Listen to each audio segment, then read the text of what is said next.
Lake George Battlefield Moments, a production of the Lake George Battlefield Park Alliance, preserving our area's incredible history. A weekly feature on Lake George Radio, 93.5 FM, and live streaming at lakegeorgeradio.com. Here's the president of the Lake George Battlefield Alliance, John DiNuzzo. Thank you, Walt. This is John DiNuzzo of the Lake George Battlefield Park Alliance, and I'm joined again by Bruce Venter, a member of the Board of Trustees. We're talking today primarily about the Lake George Battlefield Park Visitor Interpretive Center.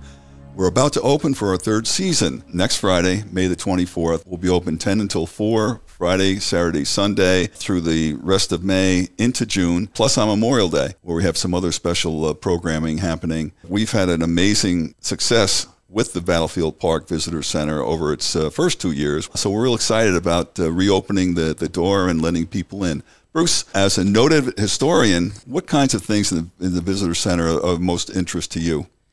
Well, I'll tell you, first of all, overall, the Visitor Center and the exhibits are not a cluttered atmosphere. Many times you walk into a museum and there are things all over the place and you can't tell what's what. In this exhibit, it's very clear, and you can just move from table to table and case to case and get a real clear indication of what's there. There's not like 400 musket balls, anything like that.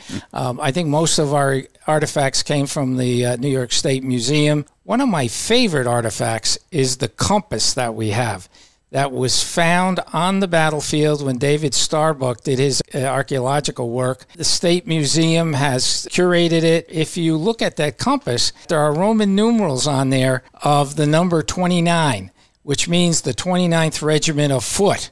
Very interestingly, the 29th Regiment of Foot is Major Carleton's regiment, nephew of the Governor of Canada, who came down here and grabbed Fort George in 1780.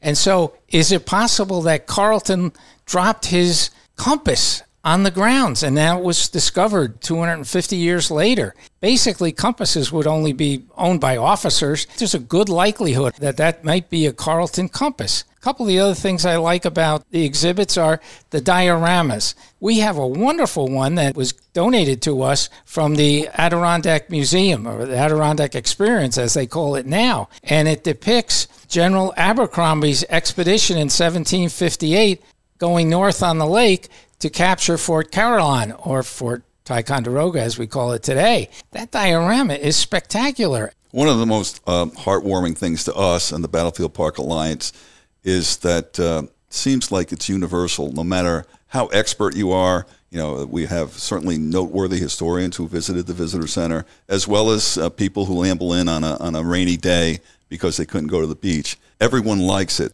There's something for everyone, including kids. I mean, we have powder horns, replicas of powder horns, and kids can kind of draw on a piece of paper what they would like to have seen on a powder horn. Any other things, particularly from the French and Indian War, that intrigue you?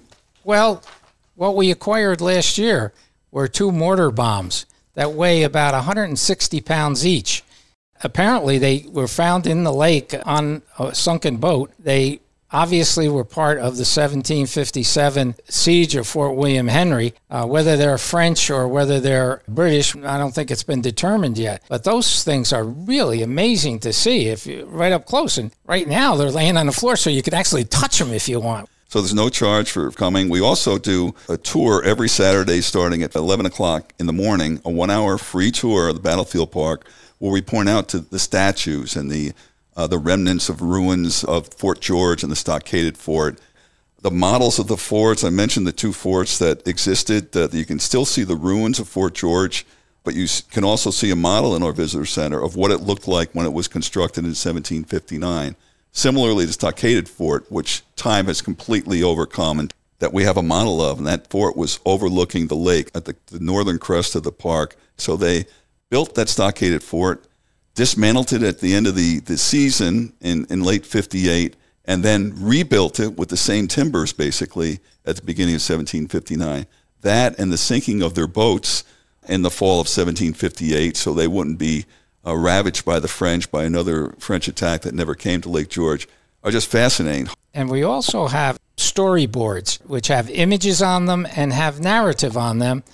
And they take us from the time of the indigenous people. We follow through For the French and Indian War, we have several panels. Then we go into the Revolution with another several panels. If you read those panels, you will get a good idea of what happened here at Lake George in the 18th century. And I think that really is a service to visitors.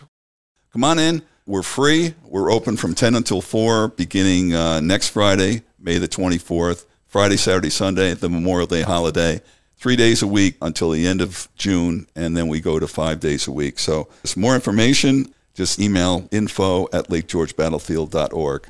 Thank you. Lake George Battlefield Moments, a production of the Lake George Battlefield Park Alliance, preserving our area's incredible history. A weekly feature on Lake George Radio, 93.5 FM, and live streaming at lakegeorgeradio.com. If you have any questions regarding Lake George Battlefield Moments, email info@lakegeorgebattlefield.org. And tune in every Saturday morning at 9:45 for Lake George Battlefield Moments.